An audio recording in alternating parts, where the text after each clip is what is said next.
Epictetus uses this analogy. You have to build it slowly and steadily through a series of actions, a series of reps. But it is virtue, like muscle, is it's diachronic. It's something that's gained over time, maintained over time. I like that.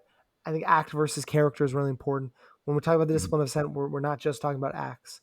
Welcome to Stoic Conversations. In this podcast, Michael Tremblay and I discuss the theory and practice of Stoicism.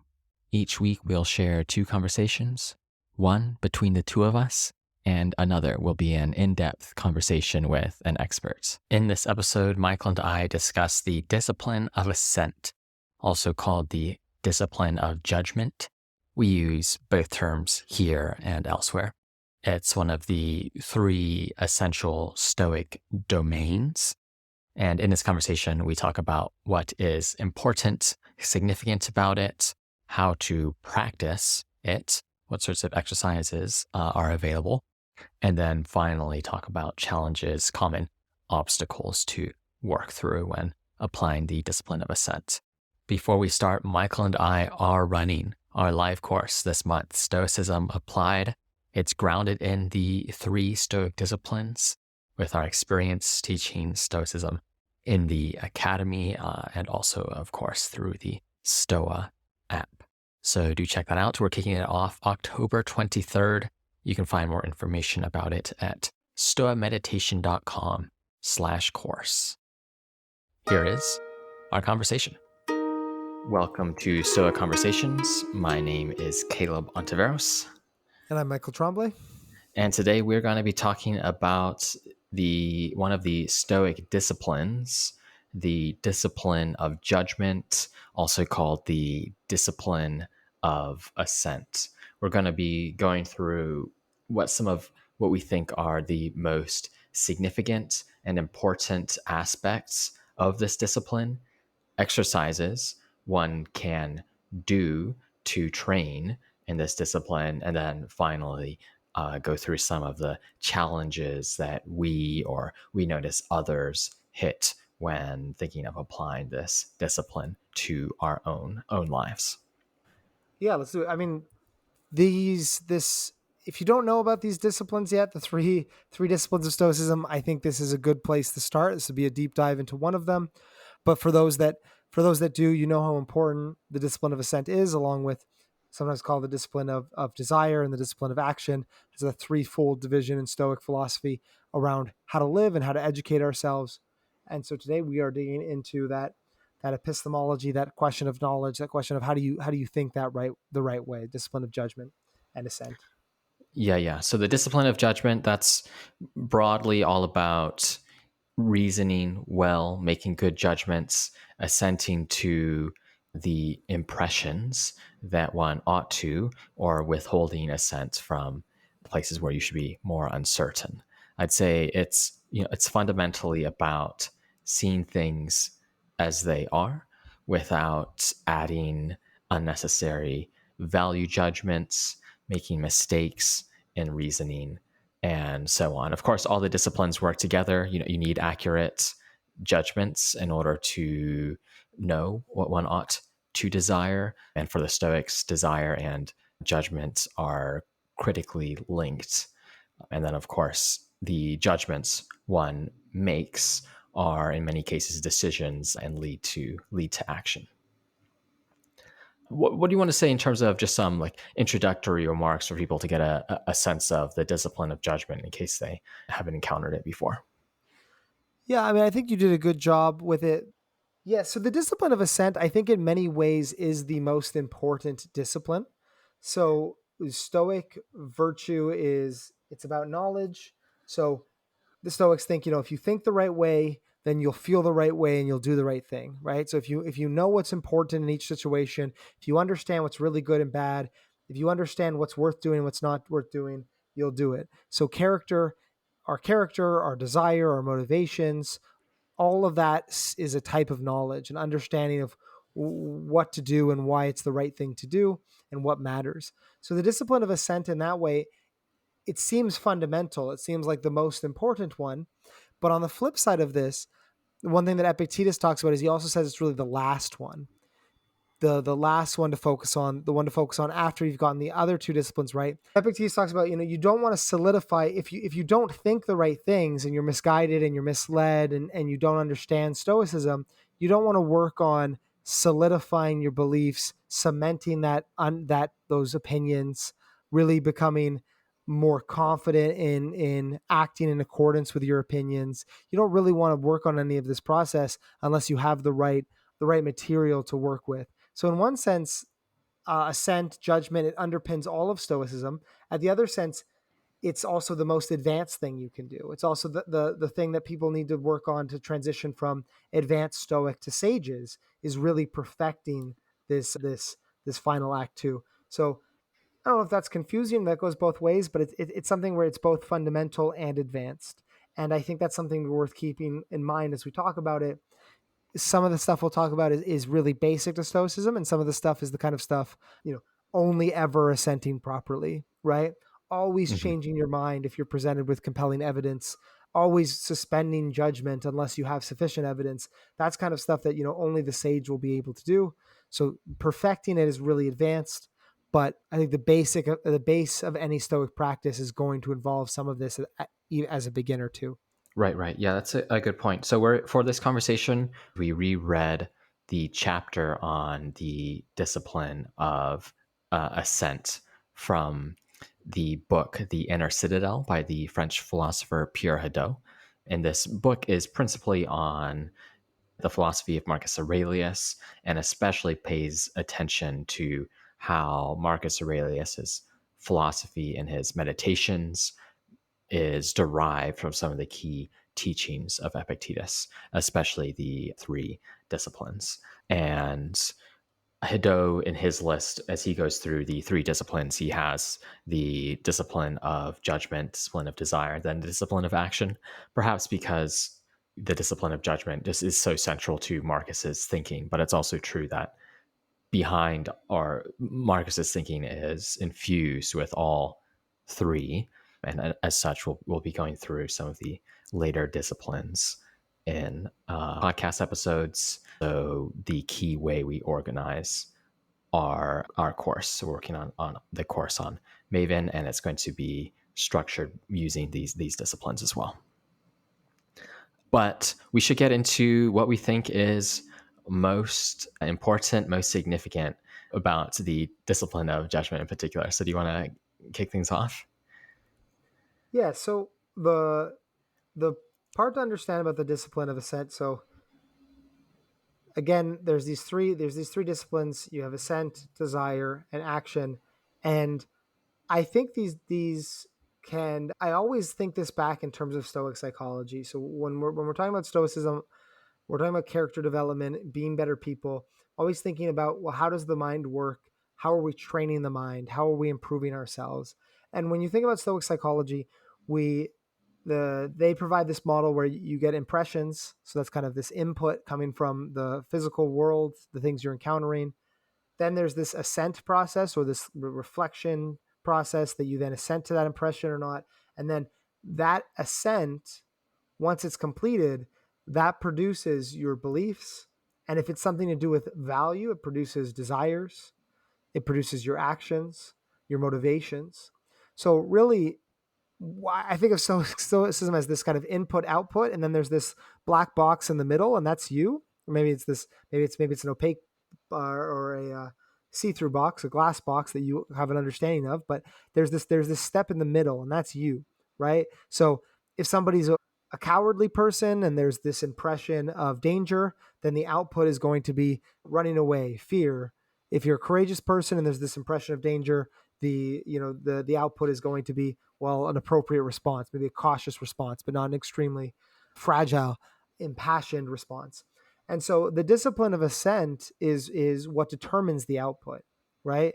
The assent is where you get your desire, your belief, your emotions, your passions. So when the reason the discipline of assent is important is because everything that follows that we judge ourselves by, well, how are the quality of how are the quality of your beliefs? How are the quality of your actions? What is your character like when push comes to shove and you're in an extreme event? that's kind of big. Even in smaller moments, how irritable are you? How, selfish are you? How grateful are you in the kind of a day to day, even? All of Hmm. that comes down to how are you responding to those impressions? When we say responding, we mean how are you assenting to those impressions? How are you relating to them? So, in that way, it's fundamental both in terms of your character over time and in terms of your vices and in terms of your virtues and your mood. Everything comes down in Stoicism to, if not a sense in the moment, then a series of assents over time, a series of, either successful or unsuccessful reactions to impressions. So I don't know, if you think of a boat or something that's on a trajectory, then the ascent is how you can slowly start to move that trajectory as you build your character over time. So it's Hmm. really it underpins everything about us, everything that we evaluate ourselves for comes from this. The other things that we'll criticize, which is passions, mistaken beliefs, you know, poor behavior, that is just it. That is just a sense. Epictetus has this beautiful line. Where he talks about the Iliad, the story of the Battle of Troy. It's nothing but a series of impressions and reactions to it. Someone had the impression to be offended and to take offense and launch the war. So Paris had the impression, of Helen and fell in love, and then because of that, you get this entire war. And if Paris hadn't responded to that impression that way, we would have lost the Odyssey that follows from it. So this view of this entire great work of art, Epictetus is reducing down to the discipline of assent and how that ascent occurred in a single moment. And I think that's a really that just underpins the importance of it and goes back to that point I Hmm. was making before about being in some way the most basic building block of Stoic philosophy, while also the most advanced important thing you can do. Absolutely. What I think one of the most significant aspects for me is that this discipline grounds the idea that we can form an inner.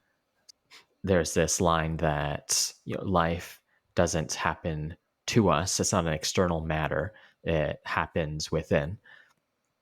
And I think one way to understand that slogan is that our judgments, what we assent, how we respond to impressions, that's where life really goes on, as it were. And the impressions that we're given, these external events that cause impressions, those aren't the sorts of things that are up to us. Rather, it's how we respond to them that matters, that forms our character, and that determines the trajectory of our lives. And if we do that well, I think one of the key promises of Stoicism is that we can build a kind of resilience, build a source of meaning by simply thinking well, responding to the impressions we receive appropriately.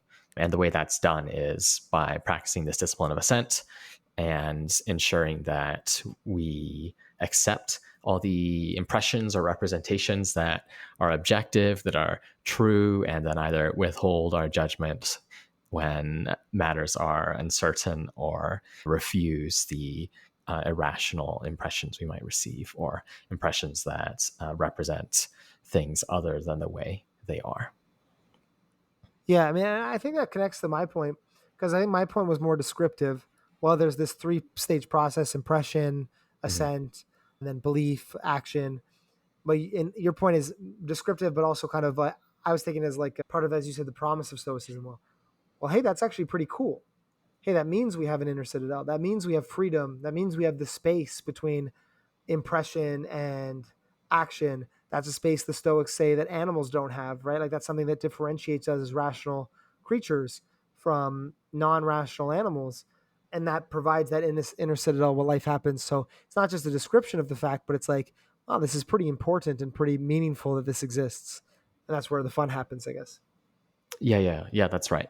And I think we often add stories or value judgments to things that are not necessarily true and trying to improve that, trying to correct that. That's a matter of practicing the discipline of assent. So Hadot has two excellent quotes he pulls out from Epictetus and Marcus Aurelius at the very beginning of the chapter. One from Epictetus. He was sent to jail. What happened? He was sent to jail, but he is unhappy is added by oneself. And then the other from Marcus Aurelius: don't tell yourself anything more than what your primary representations tell you. If you've been told so and so has been talking behind your back, then this is what you've been told. You've not, however, been told that somebody has done a wrong to you. So there's that idea of, okay, you received an impression, and then the next step is assent, and that's where you can refuse to accept any impression that includes these added stories that are maybe these subjective matters, these value judgments, and that's going to impact your beliefs and actions. Yeah, and I mean that's the other thing that I thought was important about this discipline that I think Hadot does a really good job of calling out. I'm guilty of this. I think with all this talk of impressions, it's easy to forget that many of the impressions we judge are self-generated or at least influenced by ourselves. So, one way you present this picture is like, you see a car. Is it really a car? It becomes this kind of detached, fact game about the external world. But really, when we see a car, the kind of impression that we're judging that we generate is like, wow, there's a car, it's in front of me, so I'm going to be late for work. Or wow, that's a real beautiful thing because I like cars. Or wow, that's a real noisy, annoying thing. The impression is often, very rarely are we judging just a factual impression in a vacuum. Almost never. We're almost always distorting that impression, or I would say it's running through the filter of our subjective experience, so that what we're actually putting to the test and evaluating is something that we've added to in some respect, right? We've altered it. And I mean, that's what your quotes speak to, is this idea of, well, take a step back, unalter it. If he's gone to jail, take away the part that you've altered, which is like, wow, that's really bad. He must be really sad. His life is ruined. Unalter it. Just decompose it. We talk about this a lot on this show, the exercise decomposition. Take it back to its original nature. But, that's our internal dialogue. That's our subjective self, which is both altering these impressions and then also generating them. Like anytime you've sat and had regret or thought about a past memory or felt embarrassment about something that you did in middle school, or got angry about a perceived slight that happened a long time ago, that's actually you generating an impression that you're reflecting upon from your memory, right? Mm-hmm. And so that kind of, it's not just input output from the external world. There's also the self-generated input, this imagination, this internal life, this internal dialogue, which is constantly adding to that. Your self-talk really is constantly adding to that. It's constantly creating impressions that you're having to decide what to do with. And I think calling that out, Hadot does a really good job of, because that's something that I sometimes don't emphasize enough. And I think it's a really important thing to remember. I think so. I mean, just this morning I had a thought of an episode 5 years ago. This is as soon as I woke up, where I just completely misinterpreted what someone had said to me at a lunch and was embarrassed. And for whatever reason, this is a sort of thought just that keeps on appearing on a, maybe every 2 months or something like this. And I have both there's sort of the natural judgments one makes about doing embarrassing things like that. And then also it's so easy to let those thoughts sort of run away and think about, well, imagine those two people at a lunch mentioning that embarrassing thing I said.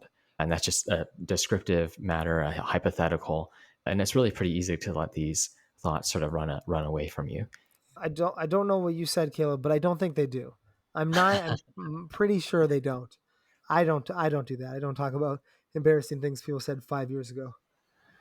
It's probably the sort of thing where they've likely forgotten, and I have the fortune of keeping that event, alive for at least the next few decades, depending on how well my memory upholds. We'll see. What else would you have on terms of the most important or significant aspects of the practice? So I think this is another thing that people actually miss of the discipline of assent, and I think this is really important. One metaphor that I like for the discipline of assent is I like to think of it as the lawyer, the kind of the judge. So the impression comes in and the judge evaluates it and gives it a verdict. You're true or you're false, bangs down the gavel. But The judge makes that decision based on the evidence that it's presented, and the evidence that the judge has presented comes from us, right? So we only can assent as well as our current beliefs. We only can have as good a sense as our current beliefs and evidence that we have access to. So someone can't spontaneously generate knowledge. It's built through a careful process of assent, grounded in true beliefs, that we then build up a store of evidence. I don't know. Take the thing you said that was embarrassing, right? You in a vacuum, if you're 10 or 9 years old, you don't know how to deal with that situation.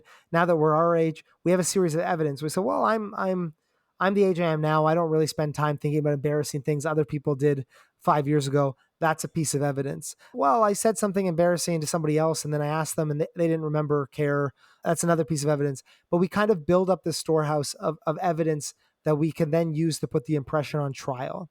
And so what I mean by that is, like, when we're progressing, often what we do is well, I read it in a book that's false, or I read it in Stoicism told me that this doesn't matter, so I'm fine, and we just pretend like that was assent, when it's not. Assent is this kind of really deep, internalized belief and understanding, and that's built on slowly building a storehouse of evidence over time that you can then present to the inner judge. And I think that's a part that gets missed. You're not assenting in a vacuum. You're assenting based on you, whether or not impression seems true or false to you can only come down to the beliefs you currently have. And so you want to stack that in your favor by having as good beliefs as possible. And you do that by reading smart people, by reading Stoics, by learning about philosophy, by engaging with arguments, and you build up this storehouse of evidence to use against these impressions. But I think that's a really important thing to remember. These aren't things that happen in vacuums, these moments of assent. Yeah, I think that's a very important. I think we should come back to that when we're talking about challenges, Totally. because I think there's both some important lines of thought around how people might misconstrue the discipline. And then also, okay, given that you might not have the best beliefs in your store, given that sometimes it's difficult to deeply internalize principles of what's next, what should you do? So we can touch on that some more when we come to the challenges. But I think now we can probably move to, okay, we have a good sense of the discipline. We've expressed why we think it's significant, what's important about it. Now, what can we do to improve our ability to set to what we ought to? And strategy we both noted here is this practice of describing things in objective terms. The decomposition exercise from Marcus Aurelius.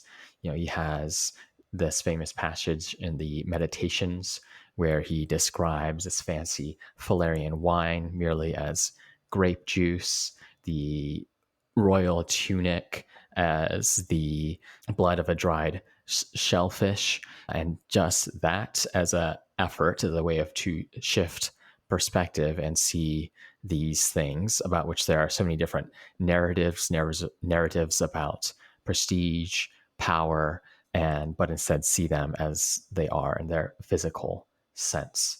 There's a passage from Hadot that I have here.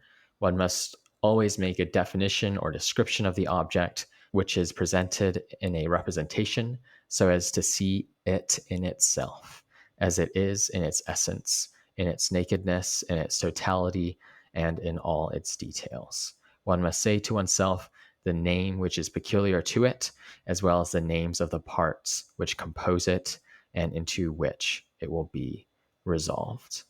I mean, yeah, I love this decomposition. I think that's a really helpful one.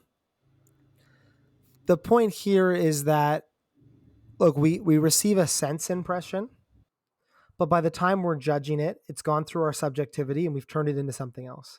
Like that car example I was using, like you were using a royal robe. There's a sense impression of something materialist, like materially, this is a dyed piece of cloth. But we think, wow, this person's really amazing. They're really rich, really important. We add all these other things to it, and so decomposition is taking that away. I really like it because it stops this. I mean, one of the other exercises I have is suspending judgment. I think suspending judgment is really important, but you don't want to get into this state where you're just always suspending judgment, right? You got to kind of move forward. You have to accept some things. And so the things the Stoic can accept with confidence are the physical things, right? The thing that the Stoic has to be more cautious about is those value judgments. Make sure those are right. But you can accept these physical things. You go, look, this is a piece of dyed cloth in front of me. Okay, what does that mean for me? That's a question the Stoic can immediately act from. Oh, this is a really important person who's more important than me, and I should revere. That's a judgment that requires a lot more pausing, thought, introspection, and caution. So I like decomposition because it actually gives me, when I practice it, it gives me something to act from. It gives me something to move from in the situation rather than just suspending my judgment, but something that I can act from with confidence. I don't know about you. What do you think? No, yeah, I think that's right. I think that decomposition is useful because it gives you those basic physical facts, it gives you a useful perspective that one can always check into. And I suppose it's especially effective in cases where there are these narratives, there are these very compelling value judgments, which is, I think, what you see in the case maybe of fancy cars or clothing, or perhaps in even more subtle spheres where redescribing things can put those narratives into question, or at least help you think about them more appropriately. Yeah, great. Way to practice the discipline of assent that I think is important sounds very cliche and somewhat unhelpful, but I think is just to not make basic mistakes in reasoning. And one way to do that is think about, if you were the kind of person who wanted to get this issue, whatever issue is bothering you, right, what would you do? How would you think about this if you had to in the space of 5 minutes or something like that? So to make that more concrete, I was reading the book A Liberated Mind recently by the psychotherapist, clinical psychologist Stephen C. Hayes, who we'll hopefully have on the program soon. And he talks about this story where he had a patient come in who was convinced that nothing matters to them. They didn't care about their family. They didn't care about their career. They didn't even care about having fun. And then Stephen's response is, well, we didn't try to convince him that that belief is completely false. He just said, notice when you experience pain. You're in here for a reason. You're probably experiencing pain. Just check in and see if anything matters at that point in time, or if there's something you care about. And the person, of course, comes back and they have this story about how they noticed sadness, or they were eating alone at a restaurant and they saw a happy family, and they realized, oh, I do in fact care about happy family. And that's the sort of thing where emotions can overleap our reason in such a way that some basic things that we can catch if we're paying attention can escape our notice. So I think maybe hopefully useful frame, I think, is just try your best not to make basic mistakes. In some sense, that's completely useless advice, but in another sense, don't overcomplicate things. Think about things from the framework of if someone is really trying to get this right in the space of 5 minutes, what sorts of things would they do? Yeah, I mean, the don't make mistakes thing is like, yeah, I think you're right to joke about it being a bit frustrating as advice. But the don't make basic mistakes point is that if you flip it, the idea is that a lot of the mistakes we make are basic. And I think that's a good point, right? Like that's the okay. A lot of the don't overcomplicate a lot of the mistakes you're making. A lot of the mistakes people make are just basic ones. And if you put some attention to it, you can catch a lot more of those and make a lot more progress than you might suspect. Yeah, exactly. I think that's the main motivations. Just that, like, I think there are a number of things one can do in order to think better. And it seems, if I think about my life, the sorts of mistakes I've made are on reflection, often the sorts of things I could have figured out relatively easily if I had paid attention in the right way, or simply thought through things in a more detailed or diligent manner. That might be not true for everyone, but I think as a general observation, it does seem clear to me that often it's just hard to get all the basics right. So before looking at maybe some more complex strategies, always useful to sort of just double check, go through checklists. And before I should stop before going on this point too long, but there's, I think, some additional evidence for this view is there's a book called The Checklist Manifesto by a doctor, which goes through how powerful checklists are when performing different medical procedures, surgical procedures. And often each item on those checklists are not that important. But when, you're in the thick of it, doing something exceptionally high stakes medical procedure, it's especially important that you do all those things. And having something as basic, even almost paternalistic as a checklist, has been found to be very effective in the medical procedure.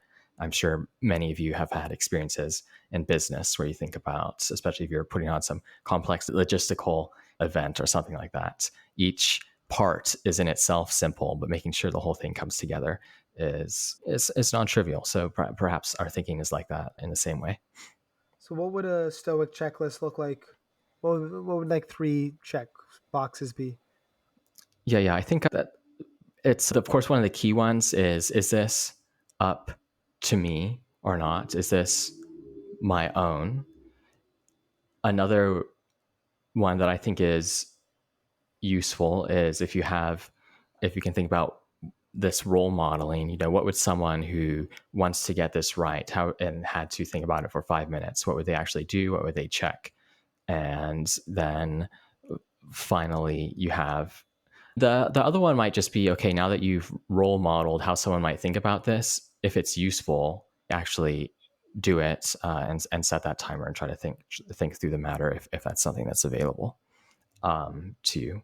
But I think we'll touch on some other ones here as well. But those are some initial ones that come to mind.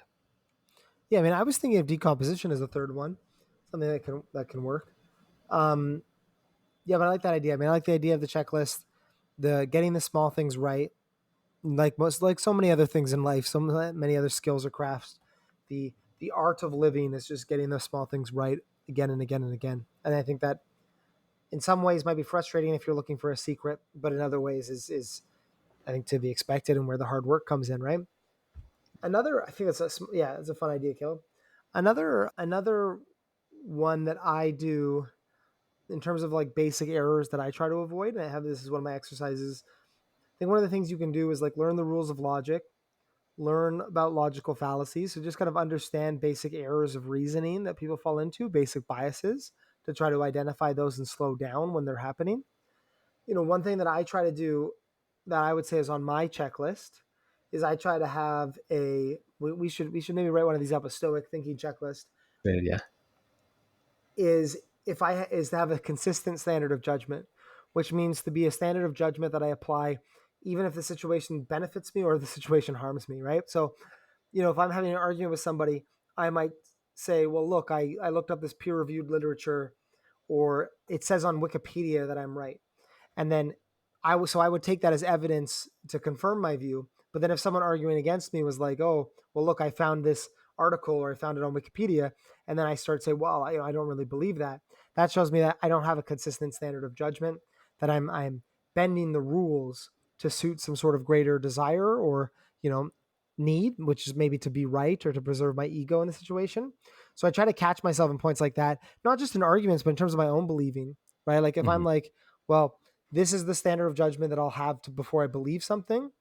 If something I don't think is true stands up to that, well, I guess I need to change my mind on the matter. I need to change my mind, or I need to change the standard and be consistent with it.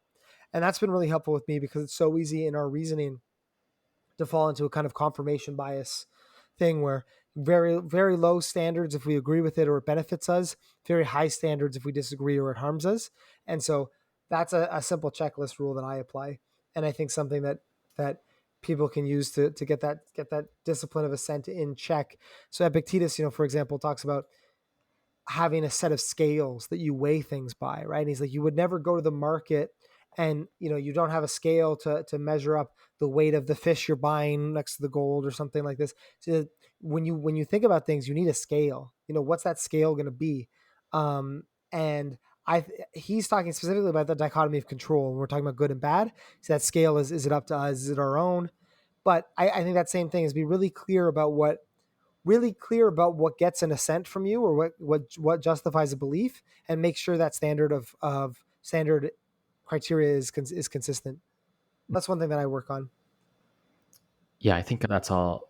I think that's especially useful. Like things like consistency, and we really should put together a checklist of sorts. I think it's probably the sorts of thing that both of us, and I imagine many listeners as well, have in our heads, but haven't yet made as explicit. I'm going to add it to my to-do checklist.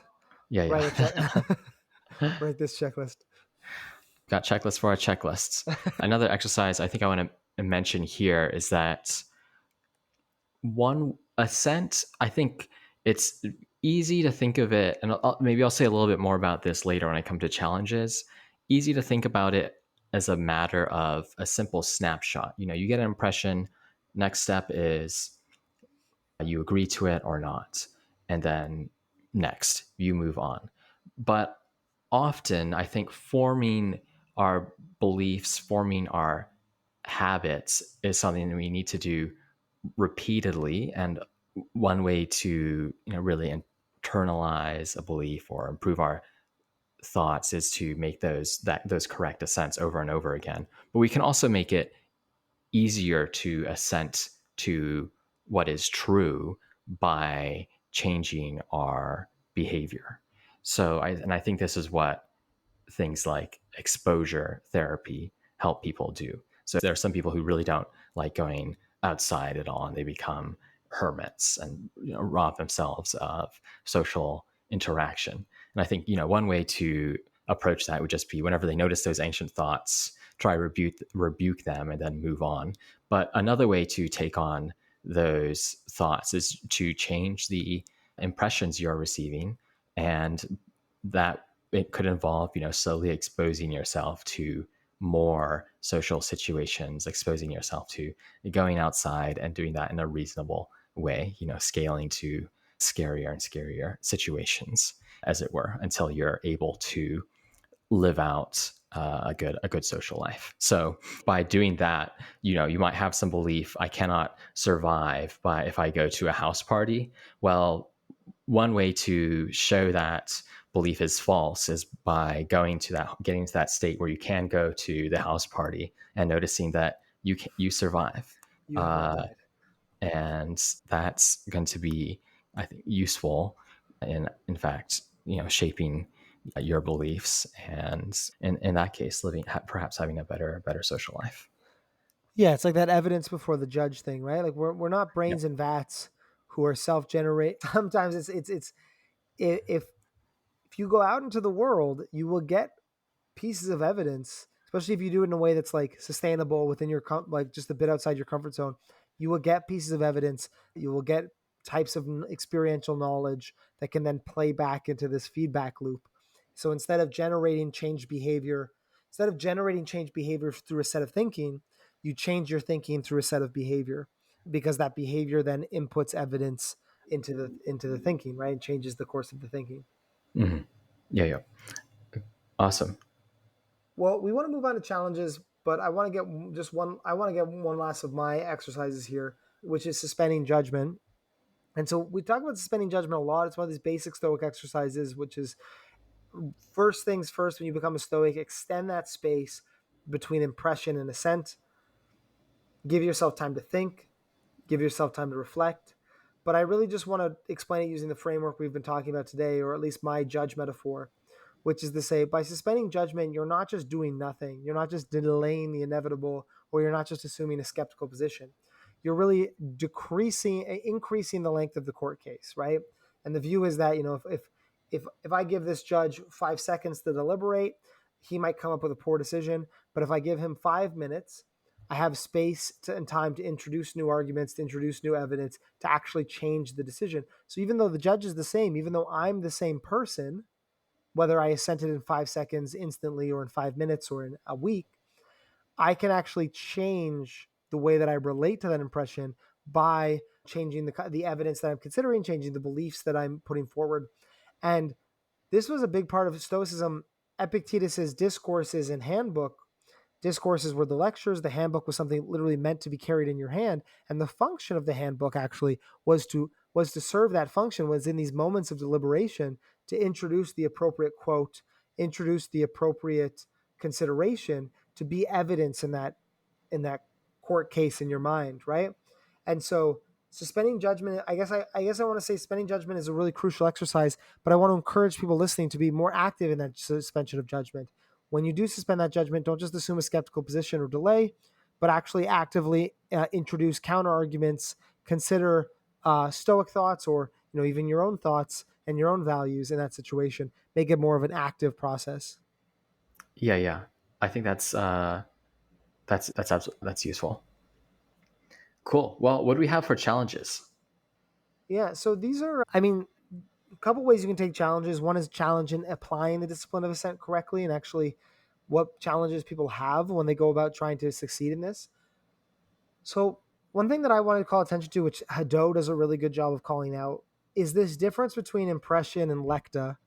Lekta is it's a technical Greek term translated as sayable, but the lekta is the thing that you assent to. So you don't assent to the physical sense impression information. What you do is you represent that in some sort of proposition in your mind. Like, oh, there is a noisy car in front of me, and that's a pain. That's annoying. That's the actual proposition that you construct from the sense information, and that is the lecta. That's the sayable, and that's the thing you assent to or don't assent to. One implication of this is that multiple people can have the same impression. We can all be walking down the street. One person goes, "Wow, it's a beautiful car." One person's totally has total equanimity, and the person goes, "Wow, that car is super annoying and loud," or even, "I think it's ugly." So multiple people can have different lectas, different propositions from the same sense impression, right? And so I think the challenge, I think first of all, that's interesting to note and important to note. And Hadot does a really good job of calling that out. But second, I think this challenge is, how do we improve our sayables? How do we improve our lectas? How do we become the kind of people that, you know, create charitable impressions of things, or accurate impressions of things, or stoic impressions of things right from the get-go? Because the person who has bad sayables or bad lecta, they're at a major disadvantage. They have to pay more attention. They have to be more careful. You think about someone like this with like an anger problem, right?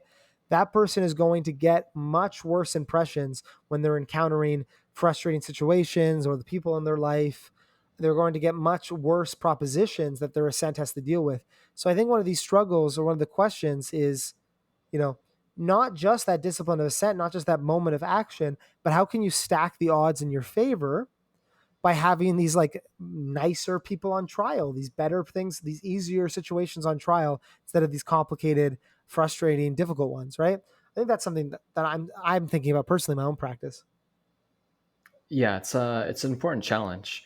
I think it's related to a at the challenge that I have here, which is thinking of the discipline of judgment in a sort of snapshot way, misses that what you're aiming to do is training our virtue. So there's this fancy way of framing this, which is synchronic versus diachronic, where synchronic, that's just looking at a very specific time, what's the right action at this time. Diachronic, you're looking across time and thinking about, what's maybe the optimal behavior, optimal character to have in order to think through these situations well. Sort of an act versus character distinction. And I think So one way in which this can come into one's life in interesting ways is that if you take anxiety, if someone has an anxious, irrational thought about, oh, I say they've got some logistic matter, they need to call someone to ensure it's sorted out, and they just have this urge that needs to be solved right away. For some people, that sensation, in a sense, works well for them because they do, in fact, call the person right away. Whereas for others, it might be more distracting or debilitating. And I think that, when you're thinking about the discipline this discipline of judgment, coming to accurate judgments. In a sense, for the person who it's working relatively well, what they may do to practice this discipline perhaps isn't necessarily disputing those thoughts. And by doing so, perhaps breaking a system that works for them relatively well, but instead seeing if they can perhaps maybe convert those into experiences that are less about anxiety and more about ways to practice caution and prudence. And I suppose I think that's related to this issue about how can you ensure you have better impressions, because both of these matters you need to take in, I think, the whole context, really look at this diachronic picture and focus on these patterns in the life, as opposed to thinking about for the specific impression, what's going on, what do I need to do, which makes things more difficult, one has to say. I love that idea of diachronic, this idea of really don't look at. So your character is nothing but a set of snapshots over time, something you build over time, but your character influences each snapshot, right? And it's that kind of back and forth relationship that I think we're hitting on. Don't underplay the importance of moments in time. Each ascent matters, but don't forget that each of those ascents are only as strong or weak as the character that underpins them, right? And all you can do in the moment is kind of push things in a certain direction a little bit, but you can't just wake up one day and be a sage.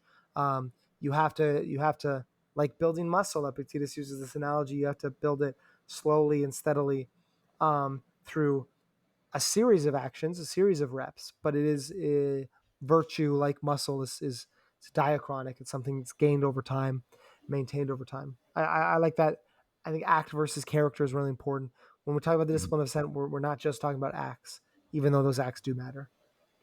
Yeah. Another concern here I have is I was thinking about how to help the ignorant. The ignorant sounds intense in our language. I mean, it'd be more like in Stoic talk. That's anybody who's not virtuous, myself included. But I mean, people that are going the wrong way, I guess. And for the Stoics, the main way you help the ignorant or you help the people who are getting things wrong is you show them contradictions, right? You show them. The Stoics are very optimistic about the power of reason, and the idea is something like, if I reveal to somebody, it's the Socratic method, right? We have an episode on the Socratic method that I would encourage people to go listen to. But if I reveal to somebody that they hold position A and position B, and A and B are in contrast, they're going to have to either say they don't conflict, or they're going to have to give up one of those. People just have to do that, right? And that's one way to help people, and it's one way to kind of push people's assents in the right direction, is to make it clear maybe how their beliefs are conflicting with each other and how they might need to rectify those beliefs. But what about, I think about this challenge, what about in our day and age, internet trolls, nihilists, people that are ironic? As Hadot points out in his chapter, he says that all Stoic and Socratic argument relies on both parties accepting that something good is better than something bad, which seems like a pretty low bar. But it's like, what do you do with the people that refuse this proposition?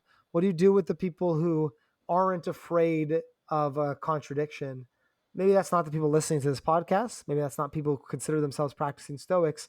But it makes me wonder about, do any of these exercises work on those kinds of people? And is there any way to kind of get the point across, or guide the assents or the belief formation of this group? It's confusing for me. I'm not really sure what to do about it. Right. I think it's made more confusing by the fact that Hadot rightly points out, though, as we've been sort of talking about practicing this discipline in an internal way, doing it to build character. But another aspect of it is not just perfecting that inner discourse, but also working on your external discourse, how you talk with others, how you represent the world to others, and communicating those, those, ideally communicating these true beliefs you have, or these epistemic virtues you have, with others. So thinking about how to do that with people who are not playing the same game is exceptionally difficult. And it might be the case that maybe that's, I think, the sort of thing where I think, especially for many of these cognitive strategies, a precondition is ensuring that both people are interacting in good faith. And perhaps for those other cases, what's needed is less cognitive strategies and more, if we can, showing the person another way or trying to almost break their frame, reframe things for them in a way that properly motivates what we think is the right picture. But that's a certainly non-trivial thing to do. Yeah, and there's this thing about arguing in good faith, like the person, is just bugging you because they want to bug you. But I think there's people that I think are really lost, really struggling, who are the people who aren't willing to commit to something or aren't willing to play the game of saying, well, this is a way to live that's better than a different way to live. And if they're not playing that game, I don't really know how to. I guess, yeah, it's like, how do you communicate that? I think you said, well, you try to shock them, you try to get a paradigm shift, not shock, but try to Mm-hmm. you don't reason up, you try to make a kind of a perspective change. Yeah, I think so. I suppose there's another frame on this is, well, sometimes we're the ignorant people and acting in bad faith. And when do we catch when we're that Yeah, person? When you, going back thinking about this book, A Liberated Mind, people who show up to therapy, often there's a sense in which they already know what's going on, right? They already know what they ought to do in the verbal sense, but maybe but they're still seeing a therapist, and there's a question, well, why is that? And maybe they're deceiving themselves about something or going through the motions in some way. I think maybe you might see this with people who read so much self-help, listen to podcasts. They already know what's right in a sense. So what are they doing? Or are they merely procrastinating? Are they truly interacting in good faith? And of course, we can be those people at certain times. yeah, I think that's great. Don't ever be that. I think that would be part of the discipline of assent. Don't ever be that person, or try to always catch yourself if you're Mhm. doing that. Right, right.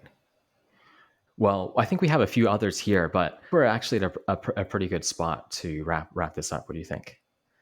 Yeah, sounds good to me. All right. Awesome. Yeah, so this was our bit on the discipline of judgment. We'll be covering the other two disciplines over the next few weeks, the discipline of desire, discipline of action. To ground these conversations, we're revisiting Pierre Hadot's Inner Citadel. It's not really a book review, but the sort of thing I think it's good for both of us to go over again. And also, that's what's going on. That's what's sort of feeding our thoughts right now. So if you want to dive deeper, you can also check out Hadot's book as well. Great. Thanks, Caleb. Thanks again for listening to Stoa Conversations. If you found this conversation useful, please give us a rating on Apple Podcasts or Spotify and share it with a friend. And if you'd like to practice Stoicism with Michael and I, as well as others walking the Stoic path, we are running our 3-week course on Stoicism Applied. It'll be live with a forum, interactive calls, and I think will be an excellent way for a group of people to become more Stoic together. So do check that out at stoameditation.com/course. And if that's not to your fancy, you can find links to the Stoa app as well as the Stoa letter, our newsletter on Stoic theory and practice, at stoameditation.com. Thanks for listening. Until next time.